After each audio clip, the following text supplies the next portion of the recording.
নভেম্বরের 27 তারিখে আমি চলে গিয়েছিলাম আমার এই মিষ্টি ব্রাইডটাকে সাজাতে। ওর ওয়েডিং ডের ব্লগটা তো তোমরা সবাই দেখেছো, অনেক অনেক ভালোবাসা দিয়েছো, তার জন্য সবাইকে অনেক অনেক থ্যাংক ইউ। ওর রিসেপশনের লোকেশন ছিল হচ্ছে বলরামপুর বাজারের ওদিকটাতে। এই দিকটাতেও কিন্তু আজকে আমার প্রথমবারই আসা। আজ আমার এই ব্রাইডকে সময় দেওয়া ছিল দুপুর 2টার থেকে, কিন্তু এই যে ওর ফুলগুলো কেনার জন্যই আমার একটু দেরি হয়ে যায় আসতে। হ্যালো, পরশু দিনে দেখে গেলাম মেয়েটাকে, আইবুড়ো বিয়ে হয়ে গেছে। বলো আজকে কেমন লুক চাই? পুরোটা তোমার উপর ডিপেন্ডেন্ট। পুরোটা আমার উপর আজকেও সেম। আচ্ছা ঠিক আছে, আগের দিনের রিভিউ দাও, কেমন ছিল মেকআপ?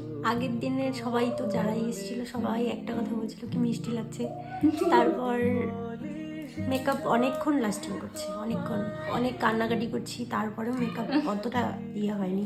যদিও বা আইল্যাশগুলো মানে যেহেতু কান্নাকাটি করছি তো আইল্যাশ কিছুটা হলো খুলে গেছে, খুলে তারপর আবার কান্নাকাটি করছি। কিন্তু আগের দিন খুব সুন্দর লাগছিল, আজকেও চেষ্টা করবো ওভাবে মিষ্টি করে সাজানো।